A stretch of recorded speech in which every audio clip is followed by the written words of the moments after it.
Welcome नाज़रीन, minute minute news के साथ कमरुज़्ज़मान भट्टी आपकी खिदमत में हाजिर है। आज का हमारा टॉपिक जो है वो कल समड़ियाल में होने वाला इलेक्शन और ईद उल अजहा से कबल बानी चेयरमैन पीटीआई इमरान खान की रिहाई या उसके इम्कानात के ऊपर है।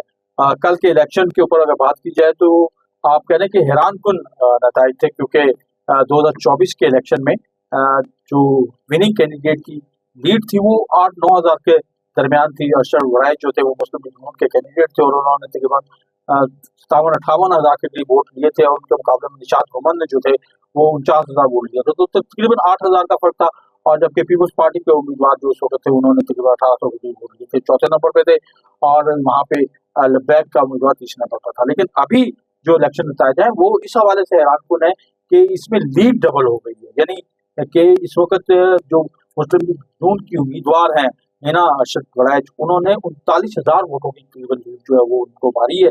निशात घुमन ही इस इलेक्शन को लड़ रहे थे और पिछले इलेक्शन में उनके 49,000 कुछ थे, इस दफा 39,000 कुछ है, यानी 10,000 वोट बैंक उनका कम हुआ है। और जो पीटीआई नून लीग की लीड है वो तकरीबन जो है वो 8-9 हज़ार से बढ़ के जो 39,000 पे चली गई है।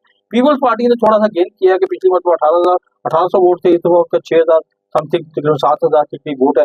अब जो लूज करने वाली जमातें हैं उन्होंने दोनों ने पीटीआई ने भी और पीपल्स पार्टी ने इन इलेक्शन के हवाले से खुल्लम खुल्ला धांधली का इल्जाम आयद किया है। कल रहील बारी ने ड्यूरिंग इलेक्शन जो है वो इलेक्शन के ऊपर उंगली उठाई थी और उनका कहना था कि जो है वो धांधली हो रही है, जोर जबरदस्ती हो रही है।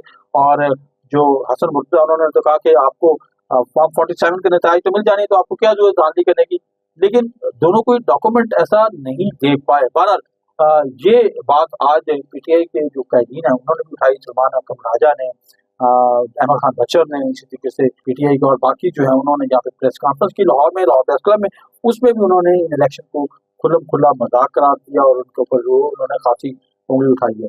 तो दूसरी तरफ मुस्लिम लीग नून की जो आप कह रहे हैं कि वज़ीर इत्तलात भी हैं और तर्जुमान भी हैं, आज़मा बुखारी, उन्होंने इन धांधली के इल्ज़ामात को यकसर मुस्तरद किया। उन्होंने कहा कि अगर कोई इल्ज़ाम आपके पास सच्चाई है तो कम से कम कोई वीडियो ले आए, क्योंकि अब तो हर एक के पास मोबाइल है, हर चीज़ है, तो सामने ले आए वीडियो तो चीज़ें हो सकती हैं। लेकिन ये नताइज जो है ये बुनियादी तौर पे मुस्लिम लीग नून की क़यादत की और वज़ीर आला पंजाब मरियम नवाज़ की एक शानदार कारकर्दगी के नतीजे में है। तो ये अपने अपने दावे वाज़ेह तौर पे जो है पीटीआई की क़यादत ने इलेक्शन को मजाक करार दिया और उसको कहा कि ये इसी तरीके से भी इलेक्शन नताइज नहीं थे बल्कि ये धांधली थी। बहरहाल वो हमने आपके सामने रख दिया कि तकाबली ज़्यादा ये नताइज जो है बहरहाल हैरानकुन इस हवाले से कि डबल लीड हुई है और वो मुस्लिम लीग नून ने अपनी कारकर्दगी की बुनियाद के लिए बाकी की है।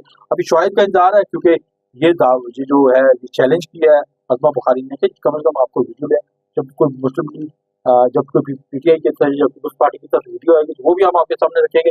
बहरहाल ये एक सूरत हाल है। दूसरी बात, अब जो बानी चेयरमैन की रिहाई की बात है, ये क्लेम्स जो है ये कोई किसी और ने नहीं, ये या तो नजम शेट्टी साहब ने ये बात की या मजहब अल्लाह साहब जो सीनियर जर्नलिस्ट है उन्होंने कहा वो अपनी खबर के कायम है कि जनाब बानी चेयरमैन की रिहाई होगी। ये उन दिनों की बात है जब पाकिस्तान और इंडिया के दरमियान एक टेंशन चल रही थी, तो उसमें कुछ इन जर्नलिस्टों ने ये एक इख्तरा निकाली या एक चीज़ें निकाली, ये क्यास किया कि इस माहौल में चूँकि कौम को यकजहती की ज़रूरत है तो इसलिए कोई ना कोई गेम इस तरफ चल पड़ सकती है। कुछ इस तरह की मुलाकातें भी उस वक़्त हुई थी, लेकिन उन मुलाकातों का मरकज़ क्या था, उन मुलाकातों की चीज़ क्या थी, वो आहिस्ता-आहिस्ता खुल के सामने आ रही है। लेकिन आज ये ज़रूर है कि एक मरतबा फिर जो मेरी अपनी इत्तलात हैं, वो भी यही हैं और खुद पीटीआई के लोगों ने भी आज तस्लीम किया है। मेरी अपनी इत्तलात ये कहती है कि बानी चेयरमैन की रिहाई नहीं होने वाली और ईद उल अज़हा से कबल हरगिज़ नहीं होने वाली। इसका जो रिहाई के इम्कानात हैं, वो सिर्फ़ उसी मामले से जुड़े हुए हैं जो बाकी लोगों की रिहाई से जुड़े हुए थे। तो बाकी लोग अगर रिहा हुए, तो वो इस बात के इकरार के ऊपर हुए कि उन्होंने 9 मई को जो कुछ किया था, वो गलत था। रियासती इदारों के ऊपर हमला जो है वो नहीं किया जा सकता था, उन्होंने इसके ऊपर मदद की। जिन्होंने मदद की उनको रिहाई मिल गई, जिन्होंने नहीं की उनको रिहाई नहीं मिली। अब जो लोग ये कहते हैं कि जनाब ये कोई ऐसे नहीं है और हम कोई किसी डील के नतीजे में नहीं करेंगे, हम अदालत के नतीजे में करेंगे। अब अदालत में भी तो अपने डॉक्यूमेंट देना है ना, अदालत में भी तो आपने बताना है कि जो आपने एक रियासत के खिलाफ बयानिया बनाया था, जो रियासती इदारों पे हमला था, रियासती इदारों का अगर कोई पॉलिटिकल मामला में मुदाखलत है तो उसके खिलाफ जदोजहद तमाम जमातों ने की। यहाँ पे होने वाले मार्शल लॉ के खिलाफ तमाम सियासी जमातों की जद्दोजहद रही, लेकिन कोई किसी छावनी की तरफ नहीं गया, कोई किसी रियासती इदारे की तरफ नहीं गया। तो एक फ़र्क है, उस फ़र्क को कुछ लोग पीटीआई के ये समझने की कोशिश नहीं कर रहे। उनका ख़्याल है कि शायद अवामी प्रेशर के नतीजे में वो चीज़ें कर लेंगे, लेकिन अभी तक जिस जेल का फाटक वो खोलना चाहते हैं, उसकी चाबी ना तो उनके पास है, उधर से हमेशा ना की आवाज़ आती है और अभी भी ये नो की आवाज़ आ रही है और इसका इकरार जो है, वो मतलब वो क्यास जिन लोगों ने जो उड़ाए थे, जिन्होंने ये क्यास किया था, वो अब खुद मतलब थोड़े दिन पहले सलमान अकबर राजा सबसे ज़्यादा इस बात के थे कि जनाब जो ये अलकारी ट्रस्ट केस है, इसमें कुछ नहीं पड़ा, ये तो रिहाई यकीनी है और जो हमने ज़मानत की दरख्वास्त दी है वो वही हो जाएगी। और आज जब हमने उनसे पूछा कि तो उन्होंने कहा जी कि इम्कान कम है, लेकिन जो केस है उसमें कुछ नहीं है, 5 तारीख को वो हमारी ज़मानत की दरख्वास्त जो है वो उसकी समाअत होनी है, तो अगर केस की देखा जाए तो कोई नहीं है और उसकी ज़मानत बनती है, लेकिन इम्कान उन्होंने भी आज मान लिया कि नहीं है। तो वजह बुनियादी सिर्फ यही है कि जो रियासती इदारे हैं या जो इस मामला को चला रहे हैं, देख रहे हैं, उनके नज़दीक यही है कि कम से कम अपनी गलती का इज़हार किया जाए, कम से कम इस बात का इतराफ़ किया जाए कि हम अपनी पॉलिटिक्स में जितने भी एक-दूसरे से इख्तिलाफ़ करें, जो भी कुछ भी करें, लेकिन रियासती इदारों का एहतराम बहरहाल हमें अपने सियासी मामलात में रखना होगा।